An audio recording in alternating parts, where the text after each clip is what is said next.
Aba, Bert, kung ganito ka kaaga araw-araw pumapasok, siguradong magiging employee of the month ka na naman yan eh. Ay, naku, alam mo naman, tuition ng bunsong kapatid ko. Saka ginagaya lang naman kita. Ganon? Sige nga, mag-friendly bet tayo ng lunch kung sino mananalo sa atin this month. Sige ba?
Miss, pa-assist naman ako. Sasoli ko lang to.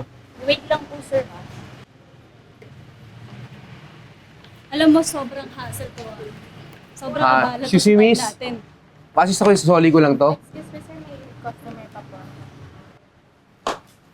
My God, sino pa dapat Mga taong nakasikaso to, sa ah. atin dito? Teka lang.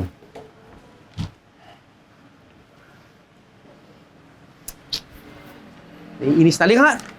Dala mo.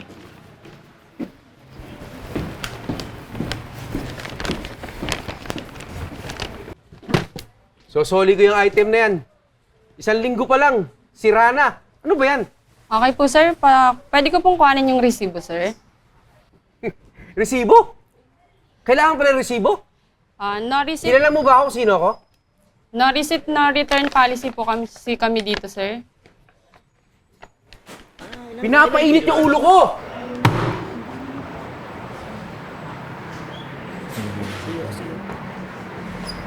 Ano?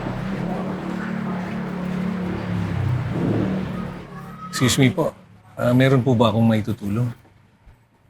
Ikaw ba manager dito? Sino ka ba? Hindi po, pero baka lang kung meron akong maitulong sa sitwasyon po ninyo. Hindi ka naman pala importante. Pa-importante ka lang pala.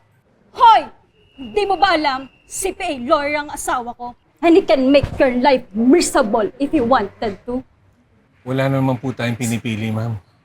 Nais ko lang po makatulong sa inyo. Abay, presko ka rin pala eh. Gusto mo ba masisante dito? Ngayon na? Hindi naman po kami nakikipag-away. Wala naman po tayong dapat magawa. Nais ko lang po At sumasagot ka pa.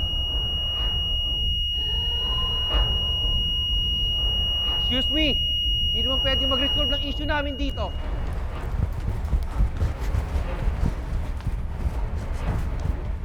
Sir, sobrang na po yata itong ginawa nyo. Bakit naman po ganito? The customer is always right.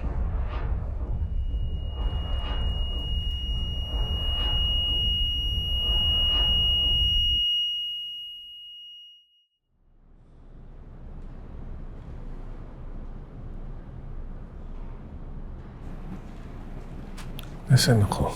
Bernadette? Relax ka lang. Dinala ka namin dito sa ospital kasi hinimatay ka. Bakit? Ano nangyari? Eh kasi sobra ka ng overwork, no? Huwag naman ganun. Kailangan naman, alam ko gusto mo maging ulirang kuya sa mga kapatid mo. Pero kailangan mo rin namang alagaan ang sarili mo. Ganun ba?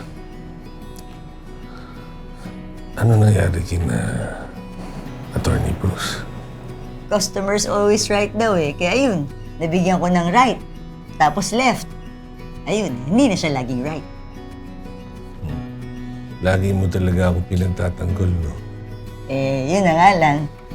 Lako, na-sermon na ako ng todo-todo ni boss kanina. Kaya, sure na ako, talo ako sa pustahan natin. So ako na yung employee of the month? Malamang, medyo sure na yun. Eh, paano yan? Eh de, baka naman dahil dun pwede na kitang ilibre ng lunch. Ano yun, Dick? Eh, para kang kape. Bakit? Sa tapang mong ipagtanggol ako, paano ba naman kita hindi magugustuhan yan? Ay, sus! Kaya sarapan mo yung lunch natin, ha? Para man maging the feeling is mutual. O siya, sige. Shift ko na. Balikan na lang kita mamaya, ha? Oh, Teka, wala ka man lang bang babaon? ano pa baon? Alam mo na, Ikaw talaga. Sige. Mauna na ako. Balikan na lang kita, ha? abangan kita, asahan ko, babalik ka. Magaling ka.